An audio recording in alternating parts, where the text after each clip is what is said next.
Welcome to Two on Two, where we talk about marketing communications and the related technology landscape.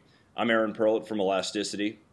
And I'm Jason Falls from Social Media Explorer, and we're going to kick things off this week with a question that's on a lot of people's minds. Aaron, is Groupon good for business? Well, I think the short answer, Jason, is yes. If Groupon or the 170 other Groupon competitors, for a couple reasons though. Now, if you get a Groupon or use a Groupon and you just let the Groupon work for itself, no, it's not going to help you. But if you are willing to make it work, and by that I mean when those customers come in, and they are not your customers to begin with, they are Groupon's customers. But if you are willing to actually make it work, try to capture their information, try to engage those customers, I think it can be a valuable tool. It's kind of like if you go out on a date and you spend $300 on dinner. You know, that $300 is wasted if you don't follow up with that girl, if you don't try to take her out again, if you don't try to make that relationship go on for an extended period of time. So the two of you get something out of it. You have to engage them. So I think if you're willing to make it work, Groupon can be a valuable tool.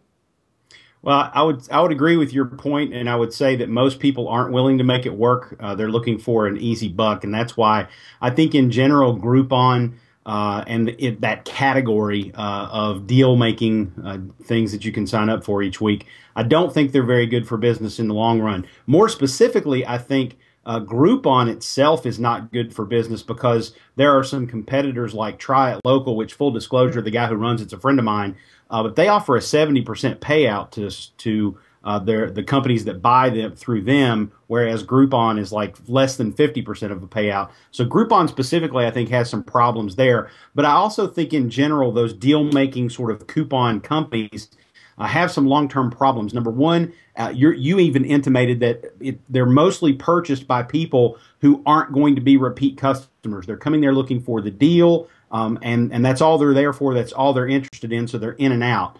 And then the second thing that I think that causes a problem for that type of business model is in the long term, it cheapens your brand. Now, most of these companies say that this is not a coupon. This is you're buying advertising. Well, everybody on the free planet who is a member of the genus and species of Homo sapiens says it's a frickin' coupon. So it's a coupon and it cheapens your brand over the long haul. I do think two of the more compelling statistics that I've seen, these come from November, so they could have changed, is that only 25% of consumers that are using Groupons are spending beyond the value of the Groupon. So clearly, there's not the level of engagement by the retailer. They're not getting customers to spend more, which is the whole point of the thing. And the other aspect is that only about 19% turn into return customers. So I think really retailers need to think long and hard if they're going to work beyond that Groupon. So let's move to the next question. That is, what's the biggest mistake you see companies or brands making in social media? Well, I think the biggest mistake is that they are unfortunately listening to their agencies too much, and they're thinking in terms of campaigns and episodes. And, you know, social media marketing, quite frankly, is a long-term investment.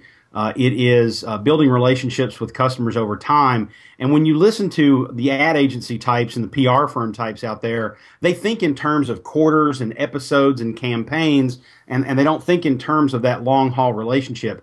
I've had people come to me before and say, can you help me with a social media campaign? No, I can't, because I don't think in 3-month increments, and I don't think in terms of an end game to what we're talking about here. We're talking about building relationships with customers over time.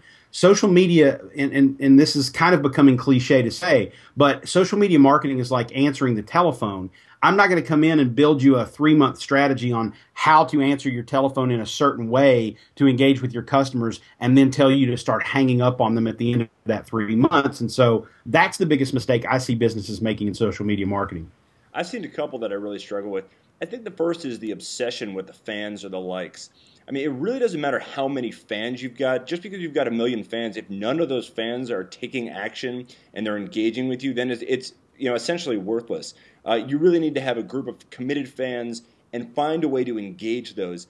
And the way you engage them, and this is the second problem that I see, is that a lot of companies make all their posts within social media all about them, and they don't really think about the interests of their fans that they've tried to cull this relationship with.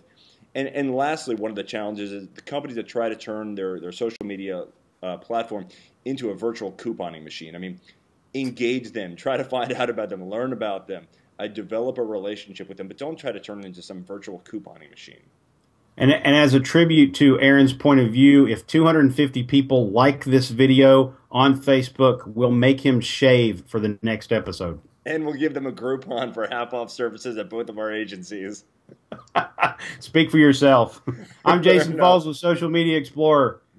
This is Aaron Perlett from Elasticity. Thanks for joining us on 2 on 2.